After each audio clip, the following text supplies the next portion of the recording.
네, 안녕하세요. 연승공시의 정현승입니다. 오늘은 저번 시간에 이어서 블로그에 대해서 얘기를 할 건데요. 오늘은 블로그를 성공시키는 7단계 프로세스에 대해서 제가 직접 화면을 켜서 하나하나 설명을 드리면서 해보도록 하겠습니다. 그러면 바로 화면으로 따라오시죠. 자, 제 화면이 이제 보이실 거예요. 아까 7단계라고 말씀드렸잖아요. 그래서 7개로 나눠놨습니다. 그래서 오늘 말씀드린 게 트래픽, 키워드, 해시태그, 도움을 주는 사이트, 이미지 수, 글자 수, 상위 노출을 위한 글쓰기 방법 등등을 얘기를 할 겁니다. 첫 번째, 그러면 제가 트래픽에 대해서 먼저 설명을 드리도록 하겠습니다. 트래픽은 외부 트래픽과 내부 트래픽이 있어요. 그러면 외부 트래픽이 뭐고 내부 트래픽이 뭐냐 할 수 있고, 트래픽이 뭐냐 라고 하실 수 있는데, 트래픽은 한마디로 유동인구라고 생각하시면 돼요. 우리 사이트에 들어오시는 한마디로 유입수 라고 생각하면 됩니다.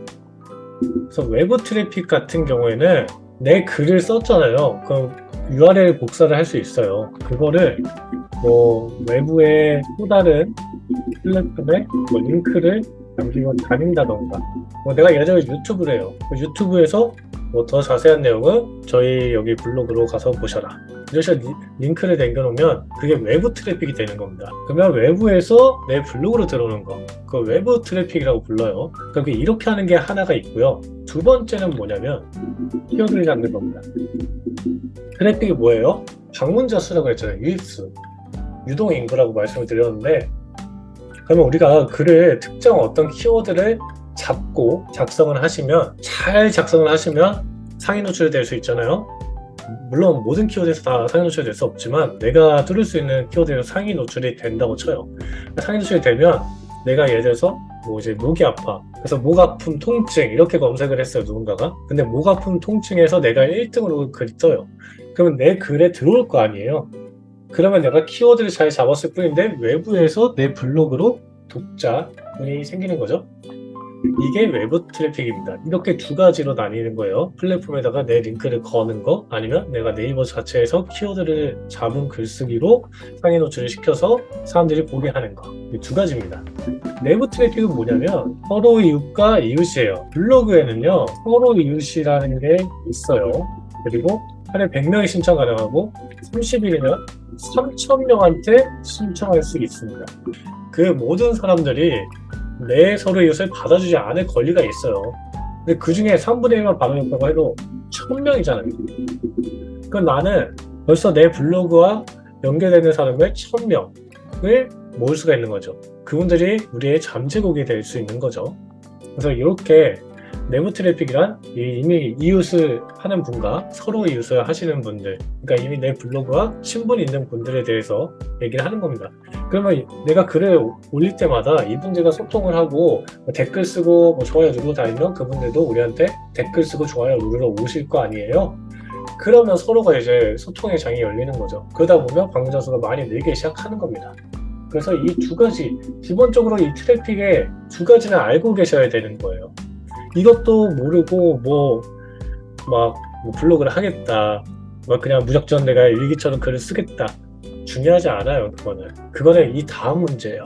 이 원리를 알고 나서 이렇게 사람들한테 내 거를 보여줄 수 있는 거를 생각하고 작성을 해야지 이게 돈이 되는 거지, 안 그러면 그냥 맨날 일기장만 되는 겁니다.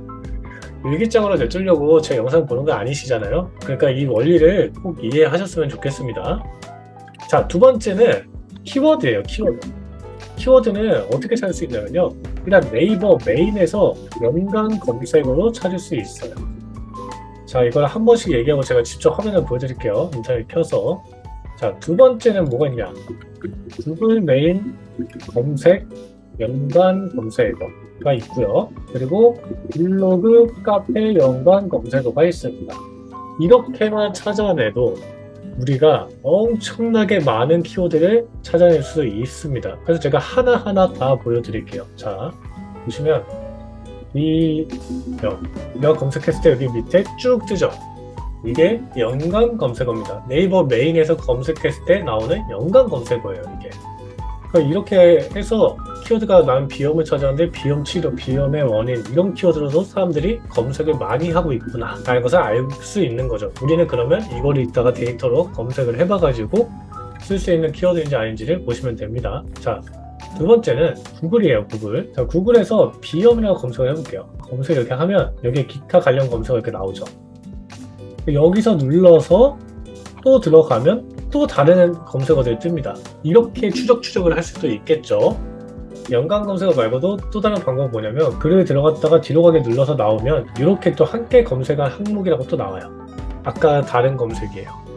그러니까 비염이라고 검색하고 아무거나 내가 이렇게 봤다가 나오면 이렇게 함께 검색한 항목이다 해가지고 또 이렇게 떠요. 그러면 벌써 여기서만 우리가 키워드를 찾을 수 있는 구자가 엄청나게 많다는 거예요. 세 번째로 아까 제가 뭐라고 얘기했냐면 블로그나 카페 내에서도 찾을 수 있다라고 말씀드렸는데 이 블로그 가시면 여기다가 비염 검색하면 연관 검색어 쭉 이렇게 나옵니다. 또 여기서도 우리가 이런 키워드들 비염에 관련된 키워드들이 엄청나게 많구나. 왜냐면 여러분들이 만든 블로그가 최저가 블로그가 아니라면 비염이라는 엄청난 검색량이 있는 키워드에선 노출시키기가 힘드니까 다른 키워드를 먼저 노리는 거예요. 그러면 이제 그 다음에 카페에도 있다고 말씀을 드렸죠. 제가 네이버 카페 검색을 했더니 이렇게 나옵니다. 그럼 지금 몇 가지예요 우리가 본 게? 자, 하나 둘 여기서 또 타고 들어가고 또 뒤로 갔다가 다시 들어오면 또 나오고 하니까 구글에서는 3가지 패턴, 네이버에서는 1가지, 블로그 1가지, 카페 1가지 하면 총 6가지 패턴에서 키워드를 찾을 수가 있는 겁니다. 얼마나 간단해요. 글 쓸 주제가 없어요 라는 건 이제 핑계입니다. 이런 것들을 하나하나 다 잡아나갈 수 있다는 거죠. 이 원리가 지금 이해가 가세요? 블로그에서 이걸 어떻게 찾고 어떤 걸 써야 되는지 어떤 식으로 접근을 해야 되는지 이제 좀 감이 오시나요? 감이 오셔야 됩니다. 자, 그러면 이제 여기서 키워드를 찾았어요. 근데 이제 이게 뭔가 좋은 키워드인지 안 좋은 키워드인지 내가 알 수가 없잖아요. 그래서 그것들을 확인하는 사이트들을 제가 이제 알려드릴게요. 일반적으로 네이버 광고 안에 있는 키워드 구글 아니면 마피아넷 아니면 웨어이지 포스트 키자드 이 정도가 있습니다. 근데 저는 개인적으로 마피아넷을 많이 씁니다. 그래서 마피아넷으로 설명을 드릴게요. 키워드 조회기를 가시면 비염을 검색하면 키워드 이 비염에 관해서 PC 5300, 모바일 31,000 해가지고 한 달에 36,470 검색수가 나온다 이렇게 뜨는데 이렇게 하면 비염밖에 못 보잖아요. 연관 키워드로 들어가셔서 비염을 치시는 거예요. 그럼 여기서도 아까 우리가 봤던 연관 검색어들을 다 발견할 수가 있습니다. 쭉 보니까 연관 검색어가 쭉 나오죠. 다운로드하면 엑셀로도 받을 수 있어요. 그래서 여기서 골라서 쓰시면 되고요. 저는 개인적으로 여러분들이 처음에는 이렇게 첫 밑에 것들, 이런 것들, 이런 것들. 근데 이제 수수에 들어가는 거는 이제 의료여서 조금 조심해야 되는 부분이고요. 그래서 웬만하면 500에서 1500 사이의 키워드들을 검색수가 있는 것들을 먼저 찾으셔서 그런 걸 하나하나 부정 깨기 하듯이 노출을 시켜보는 거. 그게 하나의 그 패턴이라고 생각하시면 돼요. 블로그를 처음 시작하실 때 무조건 꼭 아셔야 되는 방법. 그래서 이런 사이트들을 이용해서 우리가 키워드를 차출하고 그거에 맞는 연관 키워드로 글을 쓴다 인 거고요. 그리고 여기 보시면 이건 되게 좋은 마피아넷은 무료입니다. 무료 사이트만 웬만하면 얘기를 해드리고 있고 이 좋은 게 뭐냐면 예를 들어서 내가 비염, 아이, 어른, 성인 뭐 이런 식으로 씁니다. 수술 이런 식으로 써서 1번, 2번, 1번, 3번 거기다 조합해서 하면 이렇게 나와요. 키워드들이. 이거는 지금 당장 우리가 블로그를 쓸 때는 뭐 크게 중요하지는 않은데 추후에 나중에 뭔가 광고를 세팅한다던가 이럴 때는 쓰면 굉장히 좋죠. 자, 그러면 이제 네 번째 해시태그입니다. 우리 블로그에서 글 쓸 때 밑에 해시태그 있잖아요. 한번 글 하나 봐볼까요? 100번 한번 볼게요. 이렇게 써져 있죠. 근데 이게 제목이랑 본문에 적합한 키워드들만 적어주시면 되고요. 제목에 들어간 해시태그는 쓰실 필요가 없어요. 그러니까 제목에 들어간 키워드를 해시태그에 또다시 넣을 필요가 없습니다. 사실 그리고 해시태그는 블로그에서 하나도 안 중요해요. 가장 중요한 건 제목과 본문의 키워드 횟수와 사진 횟수 같은 거지 제목과 본문에 들어간 키워드를 해시태그에 다시 넣는다고 하는데 뭐 노출이 잘 되고 이런 거 없어요. 오히려 더 안 좋아요. 해시태그를 막 엄청나게 많이 쓰시는 분도 있어요. 소용없습니다. 중요하지 않아요. 블로그에는. 아시겠죠? 뭐 스마트 스토어랑 블로그는 전혀 다르기 때문에 스마트 스토어 같은 경우에 태그가 중요하지만 블로그는 검색이 중요하지 않다. 그래서 신경 쓰지 않으셔도 되고 자유롭게 작성하셔도 된다. 대신 키워드가 내 제목과 본문에 적합한지 전혀 다른 거 쓰시면 안 된다는 거예요. 이제부터 진짜 중요해요. 지금부터는 이제 글쓰기, 어떻게 하면 내 글이 노출될 수 있고 어떻게 해야지 내 블로그들이 빠르게 성장하는지에 대해서 제가 알려드릴 건데, 자, 이미지 수 되게 많은 카더라가 많아요. 카더라가 많죠. 진짜 수많은 정보가 많다 보니까 카더라가 너무 많은데 제가 딱 종결 지어 드릴게요. 이미지는 한 장 이상, 그러니까 한 장에서 두 장 이상이면 됩니다. 제가 이거 다 설명드리고 제 거 보여드리면서 설명드릴게요. 이미지는 막 여러 장이 있을 필요 없고요. 한 장에서 두 장 이상만 넣어주시면 되고요. 그리고 가장 좋은 거는 내가 직접 찍은 거. 가장 좋은 건 내가 직접 찍은 게 좋아요. 그리고 두 번째로 좋은 거는 가공한 이미지. 내가 어떠한 이미지를 갖고 와서 그거를 뭐 다른 데서 가공해서 올리는 거. 거기까지는 괜찮아요.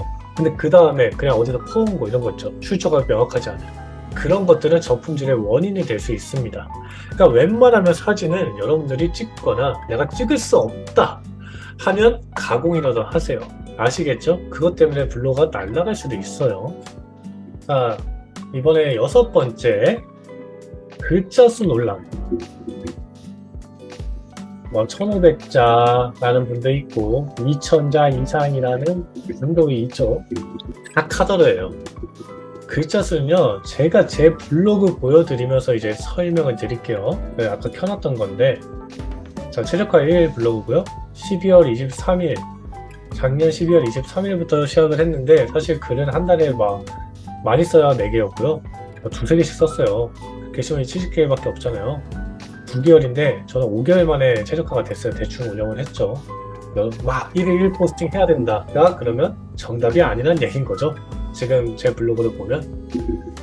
자, 보시면 여기에 글자 수랑 이미지 수가 있죠. 제 글자 수 보세요. 거의 다 1000자 아래예요. 제가 글 쓰는 걸 되게 힘들어해요. 말을 하는 거 좋아하지 글 쓰는 거 되게 힘들어하는데, 그러다 보니까 글 쓰는 게 되게 짧아요. 그럼에도 불구하고 제대로 적용이 된다는 거예요. 그러니까 결국에는 글자 수는 500자 아래로만 안 가면 돼요. 근데 그렇게 하면 좀 위험할 수 있으니까 최소한 700자 쓰라고 말씀을 드리고 싶어요, 저는. 그래도 노출이 되긴 합니다. 근데 700자 이상에 사진 한 2장 이상 쓰시는 게 정확하실 거다. 왜냐면 공백이나 이런 게 있을 수 있으니까 500자라고 얘기하면 그렇죠. 그러니까 여러분들이 꼭 이런 것들을 알고 진행을 하셔야 돼요. 아무것도 모르면 카더라에 속는 겁니다. 그러면 시간 낭비예요. 돌아가니까. 아시겠죠? 그래서 제 이 내용을 보고 계신 분들은 저에 맞게 진행을 해주시면 됩니다. 마지막으로 정말 중요한 상위 노출을 위한 글쓰기 방법입니다. 제가 저번 영상 때 하나 딱 얘기하긴 했어요. 제목은 항상 앞에 넣어줘라. 그러니까 내가 뭐 어떤 키워드를 딱 잡았어. 새끼 강아지 잠 막 이런 식으로 잡았어. 그 새끼 강아지 잠을 맨 앞에 써주라는 거죠. 그랬을 때 다른 사람들은 새끼 강아지 잠이라고 키워드를 다 넣었어도 어떤 사람은 두 번째 들어가 있고 세 번째 들어가 있고 이러면 그 사람들보다 내가 더 상단에 올라갈 수 있는 확률이 높아져요. 그걸 맨 앞에 썼다 이유 하나만은. 근데 이거는 스마트 스토어도 똑같단 말이에요. 어떻게 보면 네이버의 필살 로직일 수도 있는 거예요. 키워드 최적화, 상품명 최적화, 제목 최적화. 아시겠죠? 그래서 꼭 이렇게 넣어주시면 되고, 그리고 이게 두 번째는 이제 화면을 보여서 얘기할 건데, 뭐 예를 들어서 이런 키워드에서 우리가 본다고 쳐요. 그러면 여기서 이 상위권에 1, 2, 3, 4, 5, 6, 7, 8, 10등까지 블로그를 보세요. 카페는 빼시고요. 보시고 내가 이 층간소음 신뢰어라는 키워드를 써야 돼. 그러면 이 1등부터 10등까지가 평균적이 쓴 층간소음 신뢰화라는 키워드가 이거예요. 몇 편을 세웠는지 그거를 횟수를 세시는 거예요. 그리고 나는 그 평균대로 키워드를 쓰는 겁니다. 글을 쓸 때. 그 이미지 수도 똑같습니다. 이미지 수도 1등부터 10등까지 평균적인 몇 번을 썼는지를 세고 그만큼의 이미지에 넣어주시면 돼요. 그러니까 막 키워드는 항상 뭐 15번 노출해야 된다, 20번 써줘야 된다, 9번 이상 해야 된다 딱 하더라고. 결국에는 네이버 안에 정답이 있는 거예요. 그러니까 네이버를 보시고 그 안에서 평균치를 내서 쓰시라는 겁니다.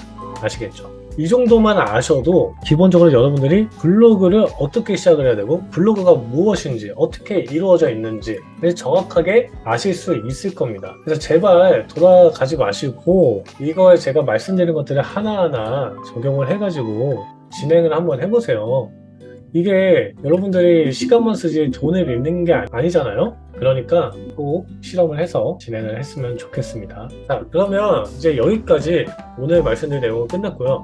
다음에도 더 SNS 마케팅에 관련돼서 뭐 블로그든 인스타든 뭐 유튜브든 제가 아는 것들을 하나하나 다 여기다 풀어보겠습니다. 그러니까 오늘 영상이 도움이 되셨다면 구독과 좋아요, 알람 설정 부탁드리고요. 다음에도 꼭 봐주세요. 감사합니다.